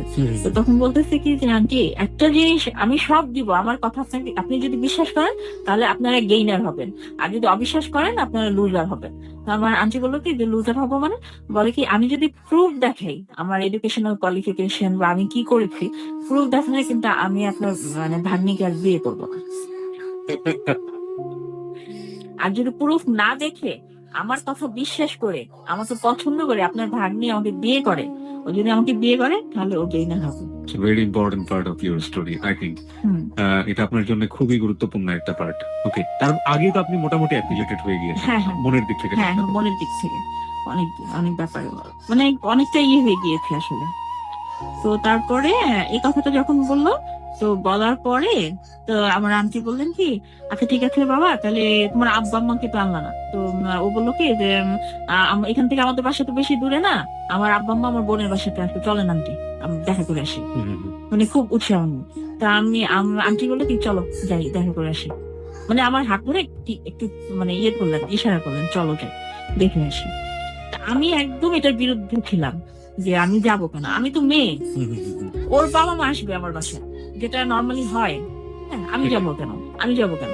তো আমার আন্টি বললো কি চলো চলো কিছু হবে না চলো। আমাকে তো বললো, একটা ট্যাক্সি নিল, নিয়ে আমরা ওর বোনের বাসে গেলাম। ওখানে ওর বাবাও ছিল, মা ছিল, ওর বোন ছিল, ওর বোনের হাজবেন্ডটাও ছিল। তো বসলাম, বসার পরে টুকটাক কথা হলো, মানে আমাকে তেমন কিছু ওর বাবা মা জিজ্ঞেস করেনি। ওর বাবা মাকে ডাক দিল, বললো এই যে এরকম। তারপরে দেখা গেল আন্টির সাথেই ওরা কথা বলছে, কনভারসেশন চলতেছে, ওর দেশের অমুককে চেনেন কিনা, অমুক বাড়ির অমুক এটা করতেছে, দেখা গেছে পরিচিত বের হয়ে গিয়েছে। তো তো কথা টথা বলে আমরা ব্যাক করলাম বাসায়, ব্যাক করলাম। তা আন্টি আমাকে পরে ফোন দিয়ে বললো যে কি মনে হলো তোমার? আমি বললাম যে কি মনে হলো সেটা না, মানে তখন আমার মনে হচ্ছে যে আসলেও মনে হয় আন্টি থাকলে আমার বিয়েতে একটা গ্যাঞ্জাম লাগবে। উনি এত কিছু দেখতে চাচ্ছেন কেন, এত ডকুমেন্ট, আন্টিকে আপনার অপোনেন্ট বা শত্রুর মতো কিছু একটা মনে হয়। হ্যাঁ মানে অত বেশি না, তাকে মনে হচ্ছে উনি একটু প্যাচাচ্ছেন আসলে বেশি। তো ও তো প্রায় রোজই ফোন দিত, রোজ রাত্রে অনেক ঘন্টার পর ঘন্টা কথা হতো, ঘন্টার পর ঘন্টা কি বলতো। আর ওর হিস্ট্রিটা হচ্ছে কি, ও আমেরিকা যাওয়ার আগে অনেকদিন মানে মিডিয়াতে কাজ করেছে, পত্রিকায়, একটা পত্রিকা অনেকদিন ফ্রিল্যান্স কাজ করেছে। তো ওগুলার একটা রাজনৈতিক যে ওর ব্যাকআপ ছিল, একটা স্ট্রং ব্যাকআপ, ওগুলা বলতো। একটা মানে আমাদের বাংলাদেশের যে দুইটা প্রধান রাজনৈতিক দল আছে, এই একটা রাজনৈতিক দলের সাথে ও একদম ডিরেক্টলি ইনভলভ ছিল খুব ভালোভাবে। এবং ওই রাজনৈতিক দলের উঁচু সারির কয়েকটা নেতা একদম ও ডান হাত ছিল, এটা মানে আমেরিকা যাওয়ার আগে। আসলে ও যে আমেরিকায় যেতে পেরেছে, আমেরিকায় গিয়ে থাকতে পেরেছে, এটার একমাত্র মানে কারণ হচ্ছে ওই নেতারা ওকে অনেকভাবে হেল্প করেছে, আসলে ভিসার ব্যাপারে টাকা পয়সা দিয়ে হেল্প করেছে। তো ওই গল্পগুলো সে পড়তো যে তুমি তো জানো না আমার হোল্ড কত, আমার ব্যাকআপ কত, কতটা গভীর, আমি এই করেছি, আমি রাষ্ট্রীয় প্রোগ্রাম অ্যাটেন্ড করতাম, আমি লাইভ কমেন্ট্রি দিতাম, আমি এত বছর সাংবাদিকতা করেছি, এটা করেছি। আমার মনে হতো কি, আর এই আমি মানে উইথ মাই মানে ডিপ রেসপেক্ট আমি বলতে চাচ্ছি, এই যে মানে জার্নালিজম বা জার্নালিস্ট এই প্রফেশনটার প্রতি কিন্তু সবারই একটা ইয়ে থাকে, মানে কি বলবো, একটা রেসপেক্ট যেটাকে বলে, যে সবাই অনেক কিছু করতে পারে, বাট এই প্রফেশনের মানুষগুলা একটু মানে ডিসঅনেস্ট, টোটালি ডিসঅনেস্ট কখনোই হবে না, বা রং ইনফরমেশন কখনোই দিবে, এরকম একটা বিলিভ ছিল। তবে এখন তো শুনি অনেক রিয়েল জার্নালিজম হচ্ছে, অনেক কিছুই হচ্ছে। আর প্রতিটা ও একটা ব্যাপার আমি মানে লক্ষ্য করেছি, ও কোনো একটা বিষয় যদি অল্প জ্ঞানও থাকে, এটা কেউ ধরতে পারবে না, খুব সুন্দর করে নিজেকে হ্যাঁ উপস্থাপন করতে পারে এবং ইমপ্রেস করতে পারে যে আমি এই ব্যাপারটা অনেক জানি। এর মধ্যে ওর ভাই এবং ভাবিকে নিয়ে একদিন আসে মলে, আমাকে বলে তুমি অফিস শেষ করে চলে আসো। তা আমি গেলাম, তোর ভাই আমাকে ডিরেক্টলি বলছে কি, শোনো তোমরা বিয়ে করবা, চলো আজকে তোমাদের বিয়ে করে দিই। আমি এইভাবে বিয়ে করবো কেন, আমি কি ওর সাথে কি আমার একের অনেক বছরের, বা আমার বাবা মা রাজি না, ওর বাবা মা রাজি না, এরকম একটা সিচুয়েশনে আমরা এখন কোনো উপায় নেই, আমি বিয়ে করবো। ভাইটা বলছে কি ও তো চলে যাবে, চলে গেলে কিন্তু সহজে আর আসবে না, তুমি কিন্তু অনেক বড় একটা জিনিস লুজ করবা। তো তুমি এক কাজ করো, যদি বিয়ে না করতে পারো তাহলে আজকে আংটি তোমরা চেঞ্জ করো। তো আমি বললাম আংটি যে মানে রিং যে চেঞ্জ করবো, এটা তো কোনো ইয়ে নাই, আমি তো যে কোনো মুহূর্তে অস্বীকার করতে পারি, ও যে কোনো মুহূর্তে অস্বীকার করতে পারে। তো বলছে তাহলে কি তুমি কিস করবে না? মানে ওর ভাই কিন্তু এর মধ্যে অনেকবার আমাকে ফোন দিয়ে আমাকে ইমপ্রেস করার চেষ্টা করতো, মানে ওর কথাগুলো ওর ভাই বলতো, বলে কিন্তু আমি তো ওকে চিনি, আমার ভাই তো, আমি বুঝি ওকে, তো ও যদি এবার মানে তোমাকে বিয়ে করতে না পারে তাহলে মনে হয় না ব্যাক করবে, খুব কষ্ট করবে। মানে আমাকে যে ইমোশনালি ইয়ে করছে পুরো ফ্যামিলি মিলে। পুরো ফ্যামিলি মিলে, এটা আমি তখন আমার মনে হচ্ছে কি আসলে মানে ও আমাকে খুব পছন্দ করে ফেলেছে, ভালোবেসে ফেলেছে, তো বিয়ে করলে আমাকেই করবে। বললাম না, আমার বাস্তব বুদ্ধিটা কম ছিল। মানে অনেকে মনে করবে যে এরকম একটা মেয়ে এত এডুকেটেড, এত প্রফেশনাল জব করেছে, খুব স্মার্ট মনে হয়, কিন্তু বুদ্ধির দিক দিয়ে আমি আসলে খুব কম ইয়ে ছিলাম, ইম্যাচুরি মনে হচ্ছিল। আচ্ছা, আপনার যে ব্যাপারগুলো ঘটছে আপনি কি আপনার ফ্যামিলিতে জানিয়েছিলেন যে এরকম একটা ব্যাপার হচ্ছে? হ্যাঁ হচ্ছে, আমার বাবা মা তো জানে, আমার বোন জানতো, আমার বড় বোন জানতো যে একটা ছেলের সাথে। তারা কি বলতো, সাপোর্ট করতো? তাদের শুধু একটা কথা ছিল, যেমন আমার বড় বোনটা, আমার বাবা মা তো ওরকম এই বিষয়টাই ছিল না। আমার বড় বোন, আমার বড় যেগুলো হয়তো ছিল, সে বলতো কি যে ঠিক আছে সবকিছু শুনলাম, সবকিছু ওকে, কিন্তু ওই যে আন্টির কথাটাই বল, ছেলেটাকে বলো তার ডকুমেন্টস গুলো, প্রুফ গুলো দিতে। আমার বোনটাও ভালো বলেছে, লজিক্যাল একটা কথা, যে ও যেখানে জব করে ওর ফোন নাম্বারটা একটু দিতে বলে আমি একটু কথা বলবো। তা আমি ওরে ফোন করে যখন বললাম আমার বোন অফিসের নাম্বারটা আছে একটু ফোন করবে, তখন সে খুব রাগ হলো, বৃষ্টি ভাষায় বললো কি তুমি কি আমাকে ফ্রড মনে করো, তোমার ফ্যামিলি কি আমাকে ফ্রড মনে করে, যে তোমরা আমার ফোন নাম্বার চেয়ে এখন ওইখানে ফোন দিবা? এটা কি বাংলাদেশ যে যেখানে সেখানে ফোন দিয়ে একজনের সম্বন্ধে জানা যায়? যদি বাংলাদেশ থেকে তোমরা ফোন দাও, ওরা তো না জানি মনে করবে কি আমি কি করেছি, এমনিতেই আমি বাংলাদেশ থেকে গিয়েছি, মুসলমান আমি, এমনিতেই আমরা খুব ইয়েতে থাকি ওইখানে, তো ওরা তো না জানি কি মনে করবে যে আমি না জানি দেশে কি করে এসেছি আতঙ্ক কাম, তুমি কি ভাবতেছো আমাদের? এই মানে দেখলাম খুব দাপটের সাথে আমার সাথে বিহেভ করলো। আর আমার বলতেছে আসলে তুমি বেকুব একটা, বোকা, নাহলে তুমি এসব বিয়ে করতে পারো? আর তোমার বোনই বা কিভাবে এগুলো বলে? আর তুমি যদি চাও আমাকে বিয়ে করতে, ডিরেক্টলি আমাকে বলো যে আমাকে বিয়ে করবে, আর যদি না চাও তাহলে এটাও বলো। আমি মানে নিজেকে এতটা ছোট করবো না যে পুরুষ দেখে একটা মেয়েকে আমি বিয়ে করবো। ওকে। তো তখন আমি আমার ফ্যামিলি, আমার বোন, আমার বাবা আমাকে বললাম যে না, তোমরা যেটা মনে করতেছো এটা না। তখন আমার বোন বলে কি তাহলে দিতে অসুবিধা কি ওর? তো আমাকে একদিন রাত্রেবেলা আমাকে ফোন করে বললো কি তুমি কালকে সকালে কাজে অফিস আসতে পারবা? ঠিক আছে না? মনে হচ্ছে তোমার আমার বিয়েটা কেউ চায় না, আমার ফ্যামিলি থেকেও মানে ইয়ে করবে, তোমার ফ্যামিলি থেকেও মনে বাধা দিবে, দেখা যাবে আমি বিয়ে না করে চলে যাবো, পরে কিন্তু আমাকে পাওয়াটাও না, চল আমরা বিয়ে করে ফেলি।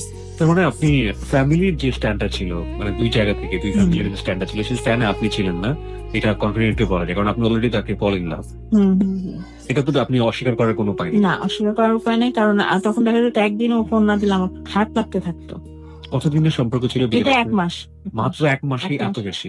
সারাটা জীবন আপনি কোনো ছেলেকে কাছে আসতে দিলেন না, অথচ within 1 month you just fall in love. এবং আমার মনে হয় যে ভয়াবহ রকমের একটা রিস্ক আপনি নিয়ে ফেলেছেন। হোয়াটএভার, যাই হোক, আমি জানি না স্টোরি সামনের দিকে কোন দিকে যাবে। তারপর কি হলো?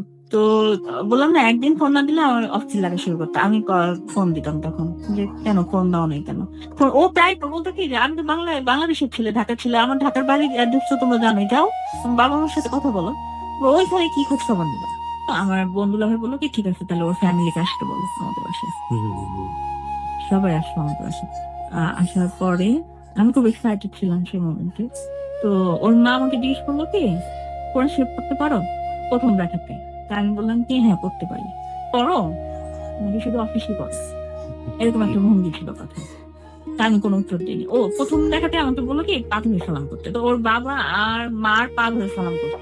তা আমার মানে হবু শাশুড়িতে উনি আমাকে ইশারা দিচ্ছেন যে আমার যে মানে ভাসুর, হবু ভাসুর, ওর বড় ভাইয়ের বউকেও সালাম করতে পারে। তাই আমি ব্যাপারটা জাস্ট মানে দেখো না দেখার মন করে আমি শুধু আমার হবু শাশুড়িকে সালাম করে আমি চলে আসলাম, মানে বসে রইলাম সোফার মধ্যে। তা আমাকে এই প্রশ্নটা করলো, তার নানান আলোচনা হচ্ছে, এই করছে সেই করছে, তো ও চুপ করে বসেছিল, কথা বলছে। তো আমি একটু যোগ করি, সেটা হচ্ছে বাংলাদেশে আমরা যারা তৃতীয় বিশ্বের দেশে বসবাস করি, বিশেষ করে আমাদের অনেকেরই এই ধরনের এক ধরনের মানসিকতা থাকে। সেটা হচ্ছে ছেলে কি করে, ছেলে কোথায় কি করে সেটা জানার কোনো দরকার নেই। ছেলে কি করে, ছেলে অস্ট্রেলিয়াতে থাকে, ছেলে কি করে, ছেলে ইউকে তে থাকে, ছেলে কি করে, ছেলে আমেরিকাতে থাকে, আর কোনো কোয়ালিফিকেশনের দরকার নেই। ছেলে যে আমেরিকাতে থাকে এটাই তার যোগ্যতার জন্য যথেষ্ট। যাই হোক, এরকম অহরহ ঘটনা নিশ্চয়ই পাওয়া যাবে। আজকে লুনার মাধ্যমে যে ঘটনাটা বের হয়ে আসছে, এরকম অহরহ ঘটনা নিশ্চয়ই পাওয়া যাবে, খুঁজলে না খুঁজলে। তো যাই হোক, আমি তখনও বুঝি নাই, আমি তো মোটামুটি ওর ইয়েতে প্রায় বলতে গেলে পাগলই আসলে, ওকেই বিয়ে করবো। আর যদি চলে যায়, বাইরে চলে যায়, তাহলে ওর জন্য ওয়েট করবো। এরকম একটা প্ল্যান আপনার আমার মনে? প্ল্যান ছিল। তো আমার সাথে যখন কথা বলতো না ও, তখন দেখতাম যে বিভিন্ন মেয়েদের প্রসঙ্গে কথা বলতো, বা বলতো যে এই তোমার বন্ধু বান্ধবরা বান্ধবীরা নেই কি করে ওরা। আমি লক্ষ্য করেছি কি ওর মানে স্ট্যাবলিশ মেয়ে যেটাকে বলে যে খুব ভালো জব করছে, খুব পড়াশোনা, এরকম মেয়েদের প্রতি একটা ওর ইয়ে ছিল, অ্যাট্রাকশন ছিল। ওকে। যেমন আমি জিজ্ঞেস করছি তোমার অমুক বান্ধবীটা কোথায় আছে, ও তুমি না বলছি না যে ওখানে অ্যাসিস্ট্যান্ট ম্যানেজার ওখানকার এই, তো ও কি ওই যে একদিন কথা বলাই দিও না আমাকে, তোমার বান্ধবীটার সাথে কথা বলবো। আমি কেন, তুমি কথা বলবো না? তাই আল্লাহ, মানুষের সাথে পরিচিত থাকা তো ভালো, আমি তো বাইরে থেকে আমার কোনো ফ্রেন্ড সার্কেল নাই, অনেকদিন ধরে ডিটাচ হয়ে গেছে, তো যারা একটু প্রতিষ্ঠিত সমাজে ভালো ভালো পজিশন আছে তাদের সাথে একটু খাতিরটা পেয়ে রাখতে হয়, বুঝছো? কখন কাকে কোন সময় পরিশ্রম করে দেয় তুমি তো এগুলো বোঝো না। আর কথা কথা আমার একটু বোকাই বলছে, তুমি তো আসলে এগুলো বোঝো না। আমি মনে করতাম ও যা বলতো, আমি বললাম না যা বলতো আমি সেটা অন্ধ চোখে বিশ্বাস করতাম। ইভেন ও এমন একটা সিচুয়েশন করলো যখন ও বুঝতে পারলো যে আমার বোন এবং আমার দুলাভাই যদি এই বিয়েতে বাধা দেয় তাহলে বিয়েটা হবে না, ও করলো কি আমাকে এমন ভাবে মেন্টালি ইয়ে করতে লাগলো যে তোমার বোন এবং তোর দুলাভাই তোমার শত্রু, আমি তোমার দুলাভাইকে বেশি কোয়ালিফাইড, তো এই জন্য তোমার দুলাভাই থেকে মানে আমাকে বাদ দিতে চাচ্ছে, যাতে আমি তো ওনার চেয়ে বেশি কোয়ালিফাইড, এই জন্য উনি হিংসা করছে, জেলা, উনি কিন্তু তোমার সাথে আমার বিয়েটা হতে দিবে না। তো তুমি কিন্তু ওনার কথা শুনবা না। শুনলে কিন্তু তুমি মানে সব শেষ, তুমি কিছুই পাবা না লাইফে। দেখলাম যে আমার ফ্যামিলি মেম্বারের প্রতি সে আমার বিষিয়ে তুলছে আমার মনটাকে। তোমার বোনও জেলাস, তুমি তো চেনো না তোমার বোনকে, বোনরাও কিন্তু জেলাস করে, কার হাজবেন্ড ভালো কার হাজবেন্ড একটু খারাপ, তোমার বোনও কিন্তু চাচ্ছে তোমাকে মানে একটু লোয়ার কোয়ালিফাইড ছেলের কাছে বিয়ে দিতে। তুমি এত মানে আমেরিকায় যাবা, এত ভালো ছেলে বিয়ে করবা, ইঞ্জিনিয়ার ছেলে, এটা চাচ্ছেই না কোনোভাবে তারা, এরকম বোঝাচ্ছে। তবে আমি একটা জিনিস তাকে বললাম যে আমি যদি বিয়ে করি আমার বাবা মার সম্মতিতে করবো, তোমার বাবা মা আসবে, কিন্তু আমি কোনোদিন কাজী অফিসে গিয়ে বা কোনো কারো অমতে আমি বিয়ে করবো না। তো এর মধ্যে একটা কথা বলি, মানে আমার জীবনে অনেক কিছুই হয়তো বা আমি পাই নাই বা আমি বঞ্চিত হয়েছি, বাট আল্লাহ আমাকে একটা জিনিস আমাকে উপহার দিয়েছেন আমার জীবনে, আমার বন্ধু ভাগ্য খুব ভালো। আমার জীবনে যতগুলো ফ্রেন্ডই আসছে খুব ভালো, তার মধ্যে একজনের কথা যদি আমি এখন মেনশন না করি তাহলে অন্যায় করা হবে, আর আমি তাকে বাদ দিয়ে আসলে জীবনে আমার কোনো গল্পই সম্পূর্ণ হবে না। আমার স্কুলের এক ফ্রেন্ড, আমার বান্ধবী, আমি যে আজকে প্রোগ্রামে এসেছি, আমি কি পড়বো, আমি কিভাবে যাব, রিক্সায় যাবো আসবো নাকি ফ্রেন্ড দিতে, সেটাও সে ডিসাইড করে দিয়েছে, সে আমাকে বলেছে। ওকে, হাই, হ্যালো, জ্যোৎস্নাদের পক্ষ থেকে, কথা বলতে কিবরিয়ার পক্ষ থেকে আপনার ফ্রেন্ডের জন্য। যখন মানে আমার হাজবেন্ডের সাথে আমার এরকম কথাবার্তা হচ্ছে, হবু হাজবেন্ডের সাথে, ও তখন দেশের বাইরে ছিল, ওরও তখন বিয়ে হয়েছে, সদ্য বিয়ে হয়েছে, মাত্র 2 মাস আগে বিয়ে হয়েছে, ওরা হানিমুনে গিয়েছিল আসলে ওর হাজবেন্ডের সাথে। তো দেশে আসার পরে আমি ওকে বললাম যে দোস্ত, এরকম দোস্ত রাখতাম আর কি, মেয়ে মেয়ে হলো দোস্তরা, যে আমি তো এরকম একটা করে ফেলেছি, আমি অনেক মেন্টালি ওর প্রতি উইক হয়ে গেছি, ইনভলভ হয়ে গেছি, এখন তো এছাড়া উপায় নেই, তোর দায়িত্ব হচ্ছে আমার বাবাকে কনভিন্স করবি, আমার বোনকে কনভিন্স করে দিতে। তো ও বললো কি যে তাহলে আমি কথা বলি না, একটু দেখি না কেমন। তো কথা বললো, তো আমার বান্ধবীটার সাথে কথা বলে না, ও আমার বান্ধবীকেও মোটামুটি ইয়ে করে ফেললো। তো আমার বান্ধবী বললো কি ছেলে ভালো, কথাবার্তা সব দিক দিয়ে ভালো আছে, বাট ওই যে একটাই প্রবলেম যে আসলে আমেরিকা অ্যাকচুয়ালি ও কি করেছে এটাই তো অজানা আমাদের। তখন আমি বললাম, মানে তখন আমার মনে হলো কি যে এইসব ঝামেলা করতে আর কথাটাই না ওঠে, কথাটা উঠলেই তো প্রবলেম, কথাটা যাতে না উঠে। আমি বললাম যে এখন তোর দায়িত্ব, তুই কি করবি। আর সবচেয়ে বড় কথা, আমার বাবা মা ওকে মানে মনে করে যে আমার 2টা মেয়ে না, আমার 3টা মেয়ে, আমরা 2 বোন না, ওকে মানে একটা মেয়ের মতোই মনে করে। তো ও বললে যে আমার বাবা মা বা আমার বোন কনভিন্স হয়ে যাবে, কনফার্ম ছিলাম আমি। আর ও তো বলতেছে, ছেলে তো বলতেছে যে আমার কোনো প্রবলেমই নেই। তো আমার বান্ধবীটা আমার বাবা মাকে কনভিন্স করে যে যেহেতু ওর আসলে এতদিন কাউকে বলে নাই যে কাউকে পছন্দ, বা সে এখন যেহেতু বলছে এটা ধাক্কা খাবে, ঠিক আছে দিয়ে দেন, বিয়েটা হয়ে যাক, ওরা যখন পছন্দ করতেছে হয়ে যাক। তো আমাদের এপ্রিল মাসের 29 তারিখে বিয়ে হলো। 29 তারিখে বিয়ে হয়ে গেল। কত সাল? 2005। ওকে। ওই 29 এপ্রিলের প্রলয়ঙ্কারী একটা ঝড় হয়েছিল উপকূলীয় অঞ্চলে আমাদের, তো ওই ঝড়টা আমার লাইফে শুরু হলো ওই রাত্রি।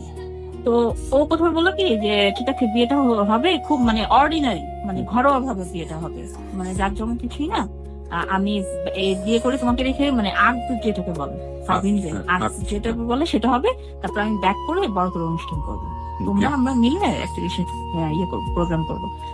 আসলে তেমন একটা সময় ছিল না যে ওরকম প্রিপারেশন। 29 তারিখে বিয়েটা হলো, বিয়েটা আসলো। ও তার আগে যেটা প্রবলেম করলো, 29 তারিখ সকালবেলা সে যে প্রবলেমটা করলো, ও দেনমোহরের যে ব্যাপারটা থাকে। তো ওরা বললো কি যে একটা ব্যাপার ক্লিয়ার করে নি, ওর ভাই ফোন করে বললো একটা ব্যাপার ক্লিয়ার করে আমরা দেনমোহরে 1 লাখ টাকার বেশি করবো না, কারণ আমার বিয়েতে আমার বাবা 1 লাখ টাকা করেছে, তো আমার ভাই যেহেতু আমার বাবা বলছে যে 1 লাখ টাকার বেশি করবে না।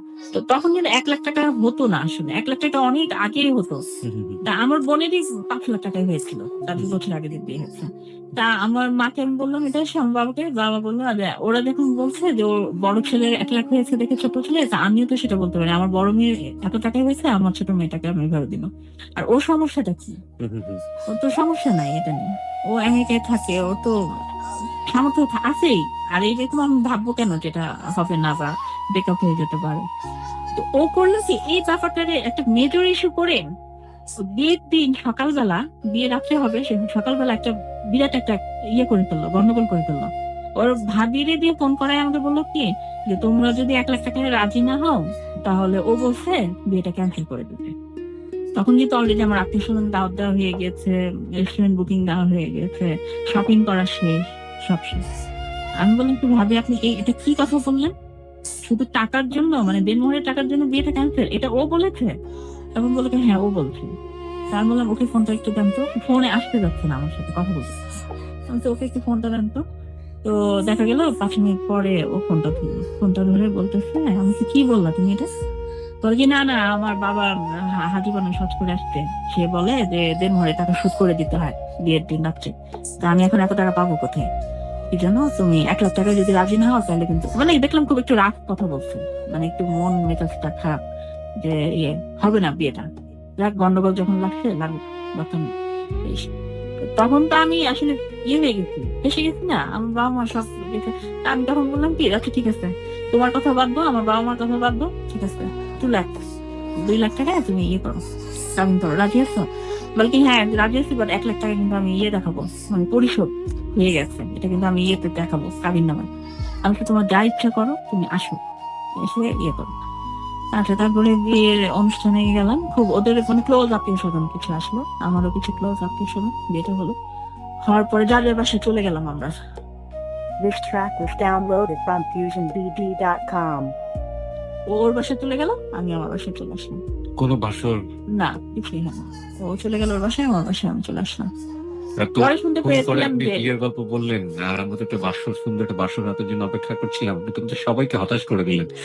ওকে ওকে আচ্ছা না, ঠিক আছে। পরে আমি জানতে পেরেছি এটা আমার শাশুড়ির কারণে হয়নি, আমার শাশুড়ি তার ছিল না আপনাদের কোনো বাসর রাত বাসর না। তো ওনার ইচ্ছা ছিল, ও তখন ছিল কি আমার যে তারিখে বিয়ে হয়েছে তার 1 সপ্তাহ পরে তার ডেট ছিল চলে যাবার।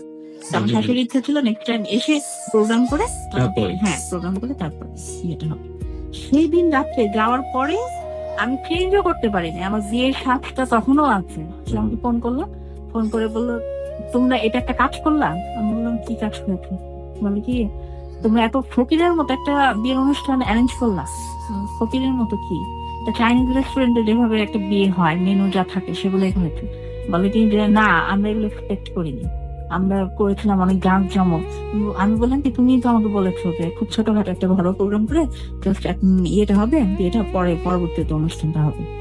আর আমি তো অনেক কষ্ট করে আমার বাবা মাকে কনভিন্স করে আমি ইয়েটা করেছি, তুমি আমার দিকটা দেখবা না?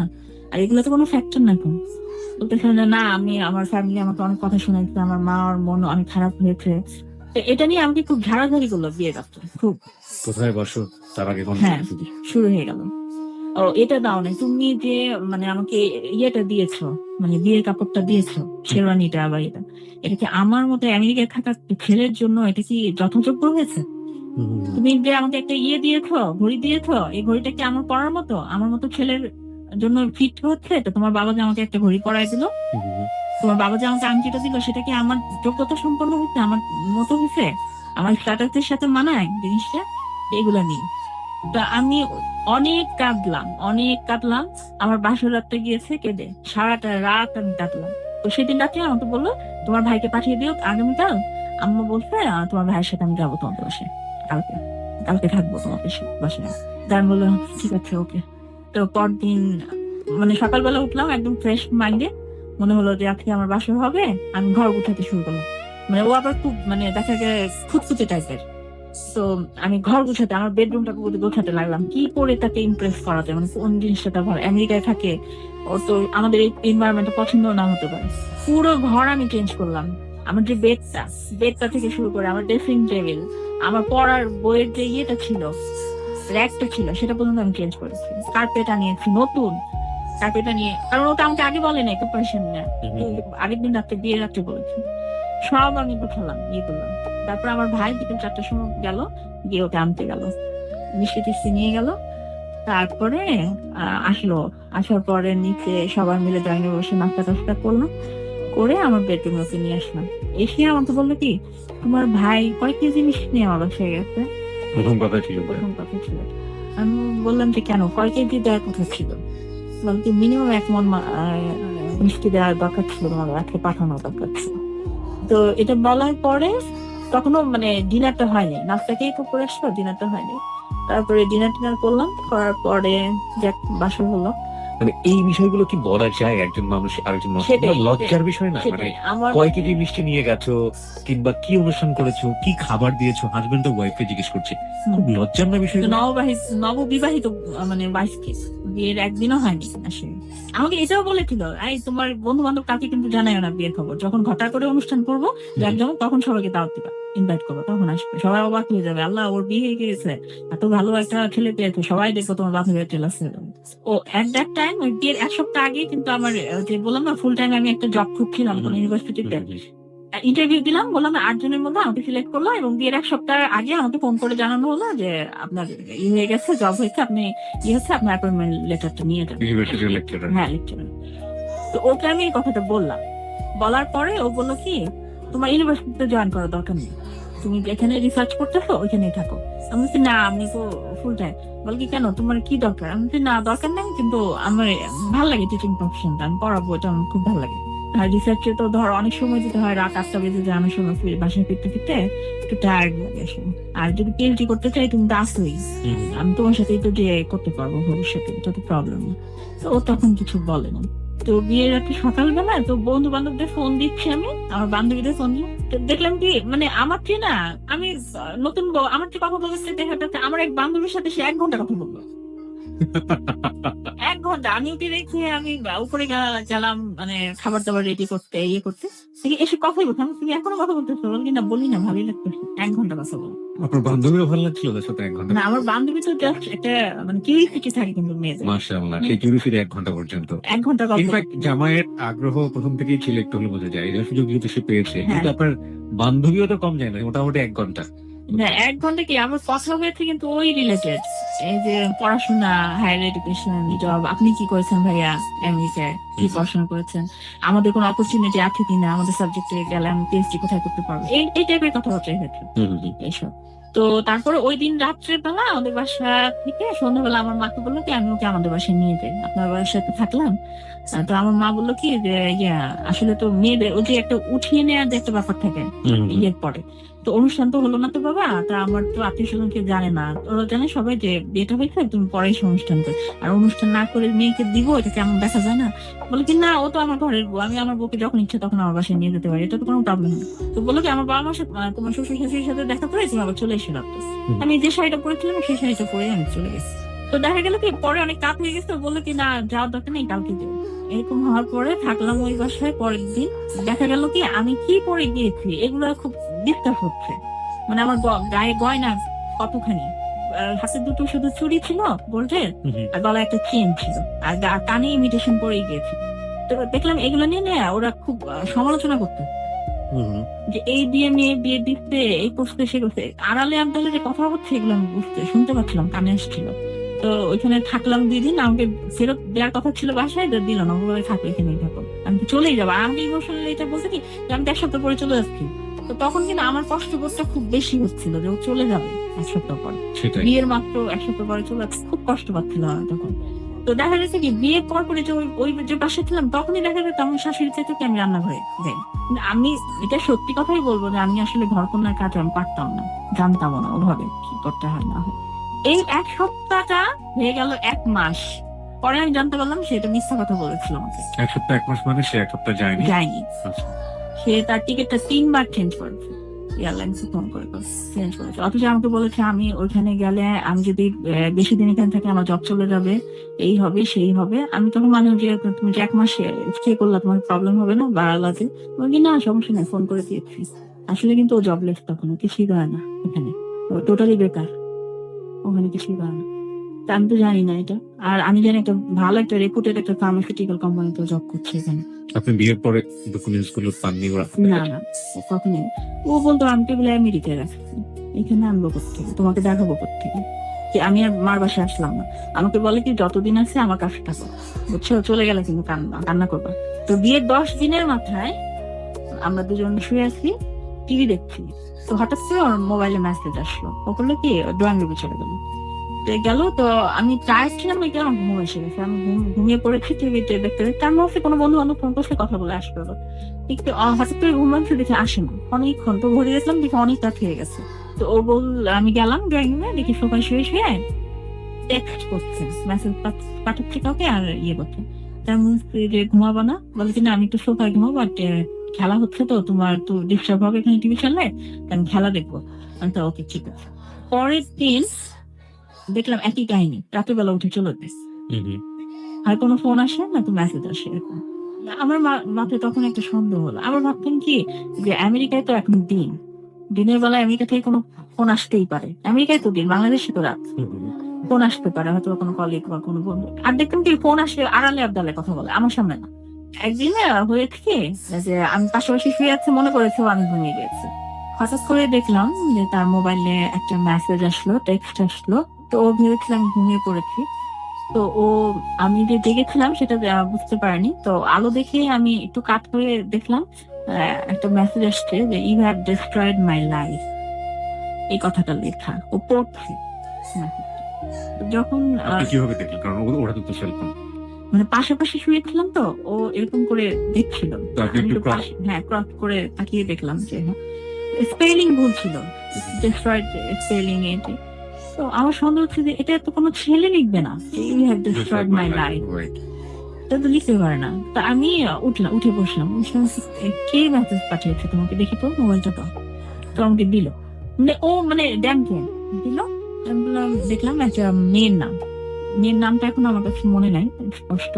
তবে ওই মেয়েটা একটা মানে টিভি চ্যানেলের নিউজ প্রেজেন্টার ছিল, পরে আমি জানতে পেরেছি। আপনি দেখেছেন কখনো তাকে টেলিভিশনে দেখেছি, অনেকেই দেখেছি। আমি বললাম যে একটা মেয়ে তোমাকে এরকম একটা মেসেজ পাঠালো কেন? বলে মেয়েকে জিজ্ঞেস করো কেন পাঠিয়েছে, আমাকে জিজ্ঞেস করো কেন, তুমি ড্যাম কেয়ার। তখন ও ড্যাম কেয়ার হয়ে গেছে, বিয়ের 10 দিনের মাথায় ড্যাম কেয়ার অলরেডি। ওর রূপ আমি দেখতে পাচ্ছি। ওই মেয়ে আমাকে মেসেজ পাঠিয়েছে, ওই মেয়ে যে ভালো জানে যে আমাকে ট্রেনিং কিনে আসা বা ইয়ে। তবে এমনিতে কথা বলার সময় না টুকটাক আমাকে বলতো, জানো আমাকে না অনেক মেয়ে পছন্দ করে, আমার চোখ দেখে সব মেয়ে পাগল হয়ে যায়। আমি কোনো মেয়েকে কখনো নক করি না। চোখটি কি আসলে সুন্দর ছিল? চোখ আমার কাছে তখন হ্যাঁ সুন্দর লাগতো, ভালো লাগতো, যেহেতু আমি ওকে ওর মনটাকেই ভালোবেসেছিলাম আসলে। আর তখন আমি প্রচন্ড গভীর ভাবে ওকে ভালোবেসে ফেলেছিলাম। তো ও এই কথাগুলো বলতো, আমি হেসে উড়িয়ে দিতাম। কি বলো তুমি? বলে কি যে জানো আমার জন্য না বাংলাদেশের নাট্য জগতের এক নায়িকা পাগল ছিল বিয়ে করার জন্য। আমি বললাম কেন, বিয়েটা হলো না কেন? বলে কি না আমার বাবা মা তো কখনো এক নায়িকাকে আমাকে বিয়ে করাবে না, আমার ছেলের বউ হিসেবে নিবে না। তা আমি বললাম যে তুমি কি এমন যে একদম নায়িকা হলেই কি একদম ইয়ে হয়? আমি সরি, আমি কাউকে ছোট করে বা খাটো করে কোনো কথা বলছি না। না, আপনি যেটা বলছেন রিয়েল স্টোরি। আমি একটু যোগ করতে চাই, এটা সমাজের একেবারে চিত্র, এখানে গোপন করার কিছু নেই। মিডিয়ার জগতে মানুষজন যারা অভিনয় করেন কিংবা যারা তারা তাদের জীবনের আইডল হন, কোনো কোনো সময় তাদের পোশাক আশাককে অনুসরণ করেন, তাদের কথা বলাকে অনুসরণ করেন, তাদের লাইফ স্টাইলকে অনুকরণ করেন, কিন্তু তাদেরকে নিয়ে চিন্তা করবেন বা তারা সেই জায়গাটায় ঢুকবেন। যেটা বলছিলেন যে ওই যে মানসিকতাটা আপনার শাশুড়ির, যে আমার মা কি মেনে নেবে যে একজন অভিনয় করে সেরকম একটা মেয়েকে, এই মানসিকতা বাংলাদেশের অনেক মানুষের আছে, অনেক শাশুড়ির আছে, এটাই চিরবাস্তব এবং এটাকে অস্বীকার করার কোনো উপায় নেই। আপনি ছোট করছেন না, অবশ্যই আপনি ছোট করছেন না, কিন্তু এই বাস্তবতাকে অস্বীকার করার কোনো উপায় নেই, এটা সত্যি।